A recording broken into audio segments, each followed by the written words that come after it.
तो अब मैं आता हूँ नेक्स्ट क्वेश्चन, क्वेश्चन नंबर 16 पे। तो क्या कर रहा है, let A is equal to, देखो हमारे पास एक मैट्रिक्स बनाया है, फर्स्ट रो में क्या है, ए है, सेकंड रो में बी है, थर्ड रो में सी है, where ABC are real number, ABC क्या है, रियल नंबर है, with ABC is equal to 1, मतलब एबीसी की वैल्यू कितनी है, 1 है। If A plus A square plus A cube B is equal to A plus A square plus A cube दिया हो, then which of the following statement is true, इनमें से कौन सा स्टेटमेंट ट्रू होगा, तो यही पूछा जा रहा है। ठीक है, तो सबसे पहले मैं क्या करता हूं, यहां से मैं ए स्क्वायर ए क्यूब इसको निकालने का काम करूंगा। तो देखो मेरे पास ए दिया है, तो मैं ए को लिख नहीं रहा हूं, मैं क्या करता हूँ, यह लिख देता हूँ ए को। तो ए हमारे पास देखो क्या दिया है हमको, 0 0 सी, उसके बाद A 0 0, फिर उसके बाद 0 B 0, फिर उसके बाद जब मैं ए स्क्वायर करूंगा, अगर ए स्क्वायर करूंगा इसका मतलब क्या होगा, इसी के साथ हमको फिर से इसी को मल्टीप्लाई करना है, 0 0 सी A 0 0 0 B 0। तो चलो ए स्क्वायर की वैल्यू निकालता हूँ, ए स्क्वायर मेरे पास क्या आएगा, देखो क्या हो जाएगा, इसका मल्टीप्लाई करेंगे तो देखो 0 फिर 0 फिर उसके बाद 0, तो 0, फिर ए का मल्टीप्लाई इसके साथ करते हैं, तो 0, फिर उसके बाद 0 फिर 0, तो ये 0 हो जाएगा। फिर उसके बाद फिर इसका मल्टीप्लाई इसके साथ करते हैं, तो 0 0 0 ये बन गया। ठीक है, अब इसका देखते हैं, तो यहाँ पे क्या हो जाएगा, 0 फिर प्लस 0 प्लस बी सी, तो यहाँ बी सी आ जाएगा। फिर उसके बाद फिर करते हैं इसके मल्टीप्लाई इसके साथ, तो क्या आ जाएगा, 0 आ जाएगा। फिर सेम इसी का मल्टीप्लाई इस थर्ड कॉलम के साथ करेंगे, फिर से क्या आ जाएगा, 0 आ जाएगा। फिर क्या करते हैं, थर्ड रो का मल्टीप्लाई फर्स्ट कॉलम के साथ करेंगे, तो क्या आएगा, 0 बनेगा। फिर उसके बाद इसका जब मल्टीप्लाई हम लोग करते हैं, एक मिनट देख लेता हूँ कहीं मैंने गलती तो नहीं की है, फर्स्ट के साथ ये आ गया, जब फर्स्ट रो का फर्स्ट कॉलम के साथ मल्टीप्लाई किया 0, फर्स्ट रो का सेकंड कॉलम के साथ मल्टीप्लाई किया 0, फर्स्ट रो का थर्ड कॉलम के साथ मल्टीप्लाई करूंगा तो ये क्या आ जाएगा, ए बी बनेगा।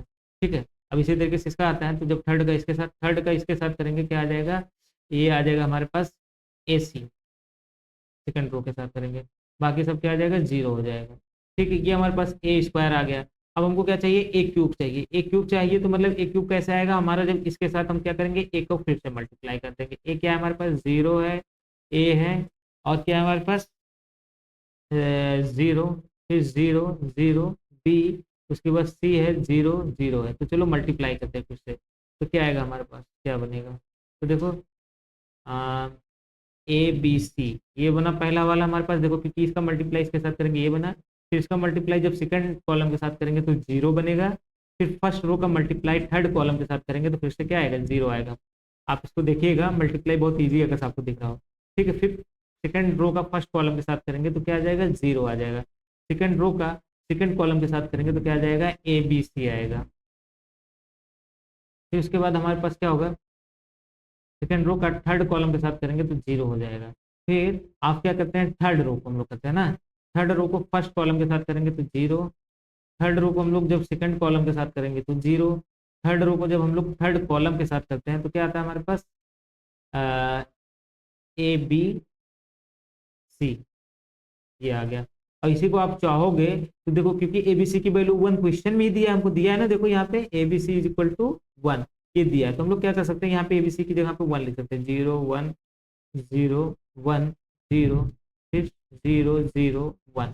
अब हमको क्या करना है, अब हमको वैल्यू निकालना है, बी इज इक्वल टू क्या करना है, क्या दिया हमको, ए plus A square plus A cube, यही दिया है ना। तो चलो सबकी वैल्यू को पुट करते हैं, पहले ए लिखते हैं, ए हमारे पास क्या है, 0 ए 0, फिर 0 0 बी, फिर उसके बाद सी 0 0,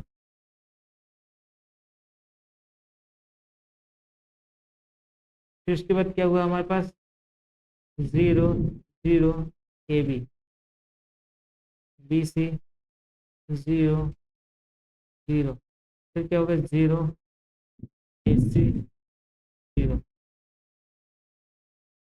फिर प्लस करते हैं हम लोग,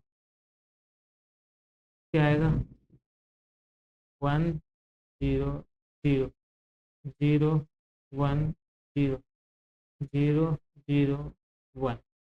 अब क्या करते हैं हम लोग, सबको जोड़ लेते हैं, देखो सबको जोड़ते हैं, देखते हैं हमारे पास क्या बनेगा। तो चलो देखो, पहले फर्स्ट डायगोनल हो जाएगा 1 1 1, क्योंकि देखो सब में डायगोनल 0 है। फिर क्या करते हैं, ये वाली एंट्री देखो, जो है इन सब में, ये देखो इसमें भी जीरो है, इसमें भी जीरो, ये वाली एंट्री, ये देखो ये जीरो है, ठीक है, इसमें भी देखो ऐसे जीरो ही है, देख लो। तो इसमें क्या है, ए बी सी है ये एंट्री, तो क्या हो जाएगा ए बी सी। फिर क्या है, ये लास्ट एंट्री ए बी है, बी सी और ये है, तो देखो ए बी बी सी और क्या है ए सी है, ठीक है, हमारे पास देखो ये एंट्री दी हुई है, ठीक है। अब हमको क्या करना है, यहाँ पे देखो क्या क्या चीज़ें हमारे पास दी है। सबसे पहले मैं यहाँ पे इसको थोड़ा सा और सॉल्व करने का काम करता हूँ। सॉल्व करने का मतलब क्या, ऐसा कुछ करो कि ये घट के मतलब इसको थोड़ा सा इक्लान फॉर्म में करो, तो हम इससे थोड़ा इजीली कुछ कैलकुलेट कर पाएंगे। तो बी इज इक्वल टू हमारे पास देखो ये चीज़ तो बना ही है, ये बी की वैल्यू। अब क्या करते हैं इसमें, मैं ऊपर क्या कर रहा हूँ, फर्स्ट रो में मैं क्या करता हूँ, देखो यहाँ पे बी सी को हमको सब्ट्रैक्ट करना है, बी सी रहना चाहिए ना फर्स्ट रो के फर्स्ट एलिमेंट। तो मैं बी सी से क्या कर रहा हूँ, आर वन में मल्टीप्लाई कर रहा हूँ, उसके बाद इसको क्या कर रहा हूँ, हाँ ऐसे समझ लो, आर टू में क्या कर रहा हूँ कि R two minus B C into R one कर दे रहा हूँ, ठीक है। तो देखो हमारे पास क्या बनेगा, चलो देख लेते हैं। तो क्या आ जाएगा, पहले फर्स्ट को ऐसे लिख लेता हूँ, ए वन ए बी, ठीक है। अब इसमें देखो जब मैं बी सी से मल्टीप्लाई करता हूँ, तो बी सी से मल्टीप्लाई करूंगा तो देखो क्या होगा, बी सी तो ये पहले से था, ठीक है। मैं पहले एंट्रीज को लिख देता हूँ, थोड़ा रुको एक मिनट, थोड़ा दूर दूर कर दूँ तो आपको ज़्यादा अच्छा लगेगा, क्लियर होगा इसे, ठीक। ए हो गया, फिर ए बी हो गया, ठीक है। मैंने क्या किया, इसमें बी सी से मल्टीप्लाई किया, तो हमारे पास ये पहले इसको ऐसे लिख देते हैं इसके एंट्रीज को, ठीक है। मल्टीप्लाई करता हूँ बीसी से, बीसी से मल्टीप्लाई करके सब्ट्रैक्ट करना है, तो इसमें क्या होगा, वन में मल्टीप्लाई करूंगा बीसी हो जाएगा, फिर इसमें जब बीसी से मल्टीप्लाई करूंगा तो ये ए बी सी बनेगा, इसमें मल्टीप्लाई करूंगा तो क्या हो जाएगा, देखो ए स्क्वायर बी सी बनेगा, देखो बी सी मल्टी सॉरी ए स्क्वायर बी सी नहीं, बी स्क्वायर ए सी ऐसा बनेगा, ठीक है, इस टाइप का बनेगा। अब देखो मैं आर थ्री के लिए क्या करता हूँ, आर थ्री में मैं के लिए भी कुछ करता हूँ, तो क्या होगा R three minus C into R one, क्योंकि हमको क्या करना है, सी को ये देखो फर्स्ट खत्म करना है ना, तो क्या होगा पहले ऐसे एंट्रीज को लिख देता हूँ, सी ए सी वन, ठीक है। अब देखो इसमें जब सी से मल्टीप्लाई करूंगा तो सी बनेगा, इसमें ए से मल्टीप्लाई, इसमें सी से मल्टीप्लाई करूंगा तो ए सी बनेगा, तो इसमें मल्टीप्लाई करूंगा तो ए बी सी बन जाएगा, ठीक है। ये चीज हमारे पास बन गया, ठीक। अब और देखते हैं, इसको सॉल्व करते हैं थोड़ा सा और। तो देखो पहले तो क्या होगा, फर्स्ट ये ऐसे ही आ जाएगा। अब देखो यहाँ क्या होगा, बीसी में से बीसी गया तो ये तो जीरो हो गया, ठीक है। अब देखो एबीसी की वैल्यू कितनी होती है, वन होती है, तो वन में से वन निकलेगा कितना हो जाएगा, जीरो। यहाँ पे देखोगे इसको क्या लिख सकते हैं, एबीसी इंटू बी लिख सकते हैं ना, क्योंकि ए बी स्क्वायर सी है, तो इसको एबीसी इंटू बी लिख सकते हैं। और जब एबीसी इंटू बी करेंगे तो क्या हो जाएगा, उसकी वैल्यू वन होती है, तो क्या आ जाएगा, बी आ जाएगा, और बी में से बी गया जीरो, ये आया। देखो सी में से सी गया जीरो, ए सी में से ए सी गया जीरो, फिर ये देखो ये वन है, ये भी वन है, इसकी वैल्यू तो ये भी क्या हो जाएगा, जीरो हो जाएगा। यानी क्या हो गया, बी का रैंक हमारे पास कितना आ गया, rank of B is one, B का रैंक वन आ गया। डिटर्मिनेंट इसका जीरो हो रहा है, दो इन्फॉर्मेशन हमको इसके बारे में निकल गई, ठीक है। क्या क्या इसमें पूछा, determinant of B is one, cross zero है।